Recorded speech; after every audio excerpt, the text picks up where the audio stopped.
Hello, everybody, and welcome to yet another episode of 365 Ally, the podcast. My name's Mike Hartley, as you probably all well know by now. And today I am absolutely cock-a-hoop and over the moon to be joined by Keith Atherton, who is just an absolute legend and a well-known face and voice to anybody who's at conferences, events, on YouTube, on podcasts, everything. He's everywhere. I mean, I don't need to introduce him, but I'll let him introduce himself.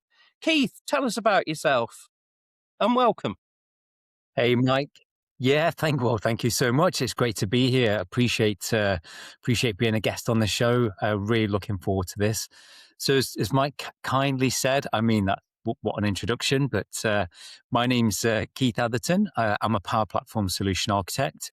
As Mike mentioned, I'm fairly active with public speaking at conferences and events as well, as are many others in the community. I'm also Microsoft MVP, Microsoft Certified Trainer, and run just like Mike, of course. Fantastic. Got to have it in the background somewhere. Yeah, oh, you've got to, haven't you? You've got to. Yeah, I need to sort of sort that out myself, actually. But I also have a podcast as well called On Air in the Cloud. And I'm just loving the chance to be on your show. Thanks, Mike. It is wonderful to welcome you, mate. It is wonderful to welcome you. So the way this thing goes, we've kind of got a bit of a standard set of questions for this time around. We've seen it go to plan sometimes, not necessarily go to plan other times. So we'll play it by ear. And just to make it clear to everybody, if you've not worked it out by now, all of these questions, all these answers, they're all presented from Keith's point of view, Keith's perspective. Accessibility, it's not one size fits all, it's one size fits one. We all have different views, we all have different outlooks on it also. The whole point of this is to get those different ideas and perspectives, which kind of leads us into the first question, really, Keith, and that is, what does accessibility mean to you? I mean, it's quite a fundamental question, really, I guess. Yeah, it's a good one. I was giving this some thought, and I think for me, accessibility is enabling anyone, or at least as many people as possible, to use a tool or service. So I think a way of meaning that anyone can have the chance to use something is part of accessibility for me. No, yeah, I wholeheartedly agree. I can't disagree with that one. It is a pretty darn good definition of it all, really. Oh, I'll take that. Yeah, there we go. That's a good start. Yeah, no, and I mean, for you in your daily life, Power Platform Solution Architect, speaker, event attendee, all these good things, and living life as well. What does accessibility, what is it in your daily life? How does it feature in your daily life? Yeah, that's a good one, because it's a tricky one. I feel really lucky in many ways, really privileged in that there aren't many things where I have to search for kind of like an assistive option. Typically, one of the ones that I do use quite regularly is my hearing's not quite perfect. It's not too bad really, but it's just kind of just off a little bit. So for me, using things like closed captions on TV, that could be a big benefit. It kind of sinks in a bit more when I can read it and hear it as well sometimes, which might sound a bit odd, but things like that, or even wearing glasses. I don't wear them very often, but if I need to wear glasses, if I go to the cinema or something like that, it would just sharpen things up a bit. So again, I'm using something that kind of assists me in some way just to make things a bit more accessible. It kind of improves that experience for me. So again, I'm fairly light on experiences at the moment, but as you all know, life goes through phases, and we'll see what changes in future. Yeah. I mean, the whole thing with subtitles, it's really interesting because there's a lot of parents that are actually trying to make it that, particularly on kids' TV channels, that subtitles are on by default. because they find that kids themselves, it helps them learning reading, but it also keeps their attention, because if you're reading something as well as listening and watching, it's not going to fall into the background. That sense of I've got to be reading the words on screen just kind of fixes your eyes on there. And of course, it's great if you're in bed with your partner and they're falling asleep and you want to watch something, you switch the old subtitles on and you can turn the volume down. You don't need it quite as loud and all that lot. So Good point, actually. Yeah. the majority of users of subtitles don't have any hearing problems whatsoever. It's quite the interesting stat. I think it's something like 80% of subtitle users do not have hearing problems. They're used by people in either situational basis, so like bars and clubs where there might be something on the TV and they've got the subtitles on, but it can just be people at home. I have subtitles on pretty much on everything because, yeah, it helps me focus and concentrate. And I do tend to take in more that way. So yeah. That's a good point. Yeah, yeah. It kind of reminds me, actually, there was a time a few years ago I used to live in the US, and it was quite popular in some bars and even some restaurants there. They would have lots of screens on with different sports, lots of games on, football there, hockey here, basketball there. And I do remember, now you mention that, many of them having the subtitles on and then the volume lowered. So unless you were sitting in front of that screen or near it, could you hear it? But if they were all turned up, they'd all be Oh, yeah. competing. So yeah, now you mention that, I do remember that, all the subtitles going away on all the screens. Yeah, Yeah. sports bars are actually a really common use scenario for subtitles. It's always interesting to see. Yeah, it has a lot of benefits. So, okay, I mean, thinking about things from the wonderful AI perspective that we all see things through nowadays. I mean, what do you see as the impact of AI, either positive or negative, on sort of an accessibility element? I mean, whether that's personal accessibility or whether it's in the solutions we build or anything else. Any thoughts on that? Yeah, it's such a hot topic at the moment, isn't it? AI and generative AI in particular. And yeah, as you mentioned there's so many things with accessibility. I saw this really good presentation by Heather Perriam, one of those wonderful community people, really great presenter. And she was presenting on the Power Platform Community High Five user group. She had a really good session about designing for everyone, and its accessibility and inclusive experiences, focused on the Power Platform, but just in general. And there was a mention there of using AI. Could that help? Disabilities you mentioned earlier, could be situational, like you're temporarily distracted or certain environment, or there might be permanent or temporary as well. Kind of like laid it out really clearly. It was a really good session. And there was, mention there about, using AI. It could help with certain things. It could automate the development of apps and solutions by baking in that accessibility from the start. So as I'm quite an optimistic person by default anyway, I'd probably say, I'm optimistic that the impact of AI is going to be a net positive for sure. I think there's so many things it could catch that I don't catch if I was only doing it manually, or automated, where an agent, maybe an accessibility agent, could be working away at the same time as a data modeling agent, at the same time as a coding agent. So I think there could be ways it could have a big effect. Saying that, the caveat is, like any tool, it's what you make of it. But again, I'd probably go back to my use of Copilot, ChatGPT, and many others. I love when I ask it questions, it's often catching things that I've missed, and then it just reinforces to me that's the value of it. Well, you didn't get everything, did you? You kind of, it's added an extra 20% for me, or corrected something I didn't quite, know for sure. And then I verified it separately, like, oh, yeah, I didn't quite have that correct. So yeah, I think there's good things ahead. It's going to be a positive, I think. Yeah, yeah. Yeah, I think there's a lot of scope for AI having an impact. I mean, yeah, we've kind of moved on in sort of the past year into the whole world of agentic AI and having agents running around doing all the tasks, and that's definitely interesting.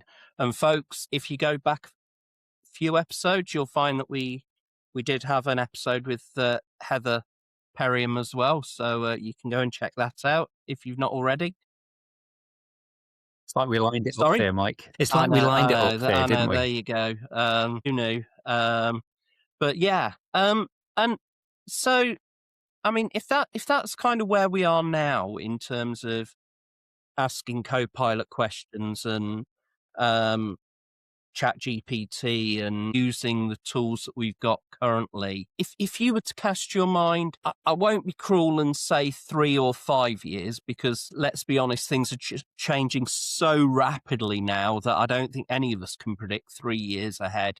But if you were to try and look to this time next year, so we're starting 2027, what would you say the future of accessibility would look like in that sort of AI world with all the momentum that's going on there at the moment? Yeah, it's an interesting one. As you say, things are changing so quickly, even for where we work. You and I, we work at the same organization, don't we, Mike? And so many smart people where we work and other places where they're actually sharing this knowledge and trying new things and experimenting with new things.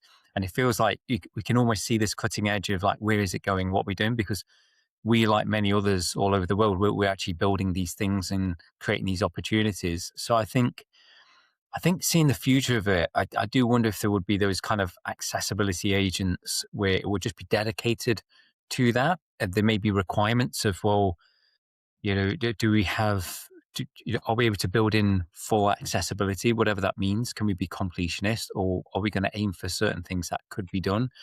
But maybe some things, for example, if we was to build a Canvas Power App and we threw it together very quickly. And then we use something called the app checker, and we see a lot of warnings for accessibility, things like tooltips, contrast differences, things like that. There may be some developers out there who say, well, I now have 600 warnings for accessibility. Can I dedicate the time within the time remaining for this project or this sprint to realistically cover them all off?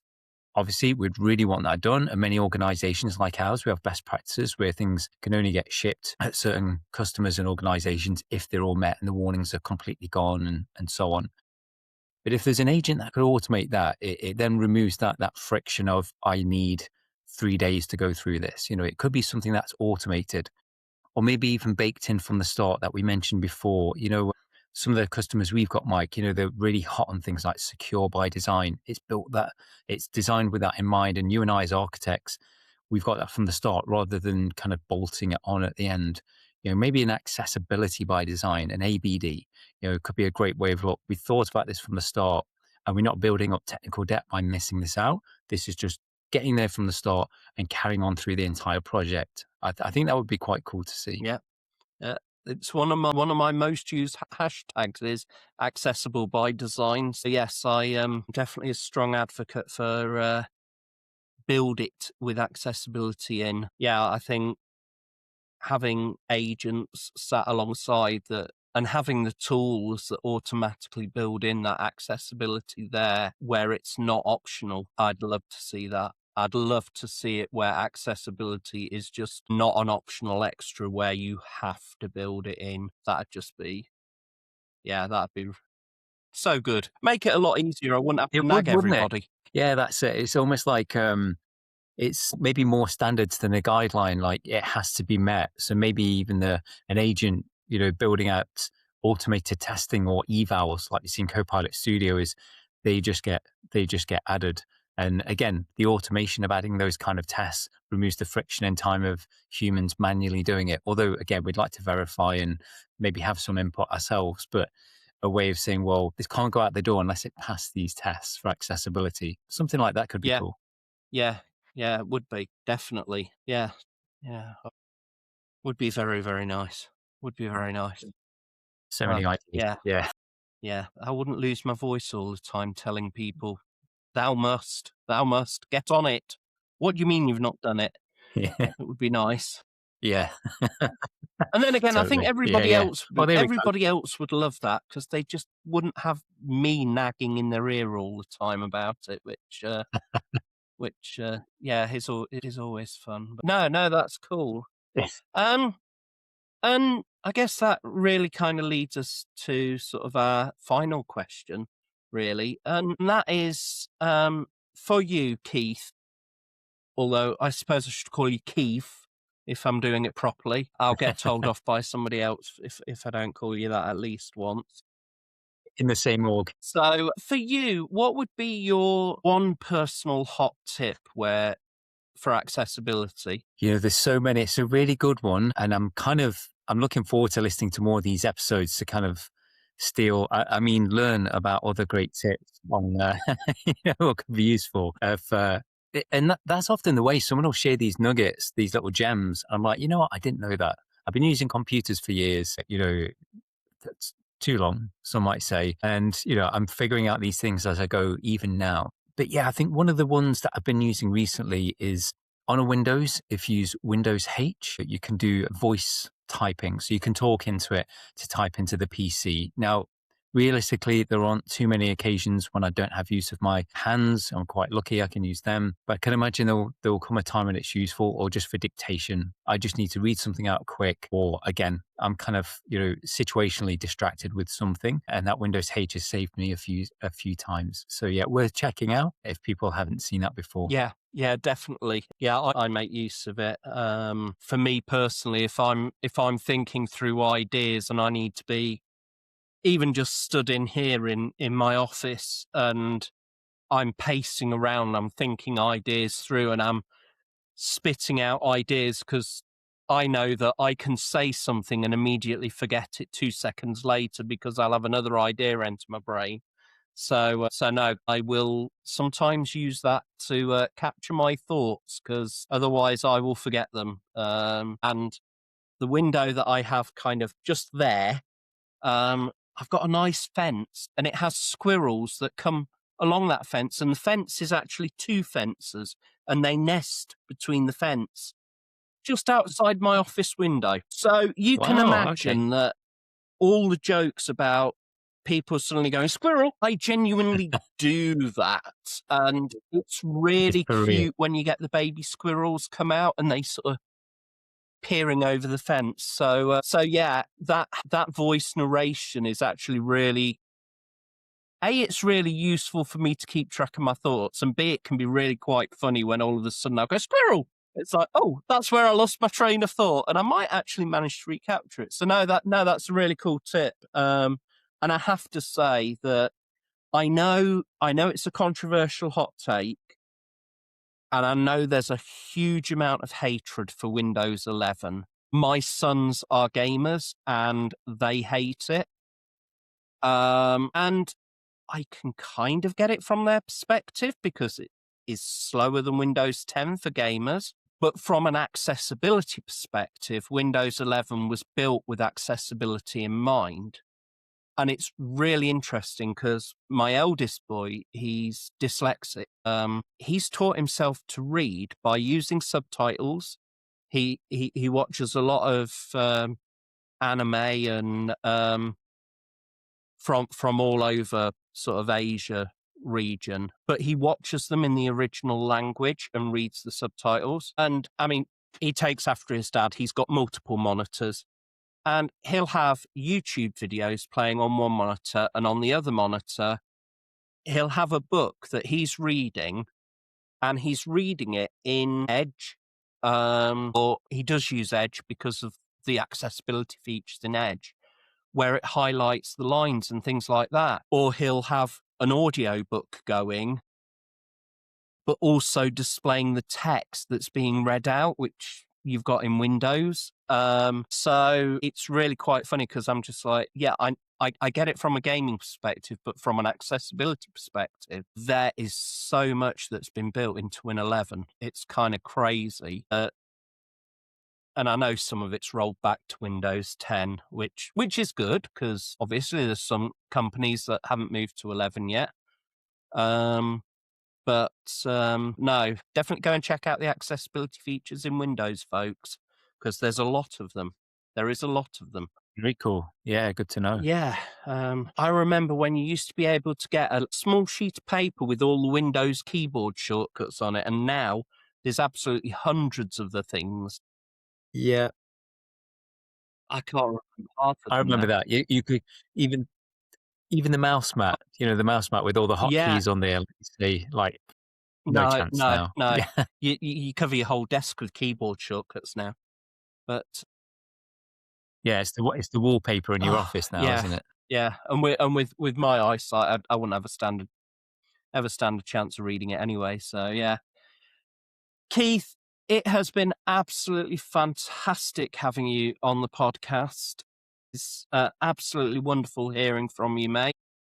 And thank you so much for sharing your thoughts and your perspectives and visions for the future and tips and what have you. Folks, yeah, just make sure if you get a chance, if you see Keith is speaking at a user group nearby or at an event nearby or doing virtual user groups and all that sort of thing, please go along, show him some love. You'll come away educated and entertained as well. So yes, thank you so much, Keith. It has been an absolute delight having you on the show. It has. My pleasure. Thanks so much for having me here. It's been a lot of fun, and looking forward to hearing all the episodes for the podcast. I'm a big fan already. So yeah, really loving it. Cool, Thank you, no Mike. worries. And folks, don't forget, check us out. We're on all the major platforms now, and we're even on TikTok, so you can find snippets coming out semi-regularly on TikTok as well. So please go along.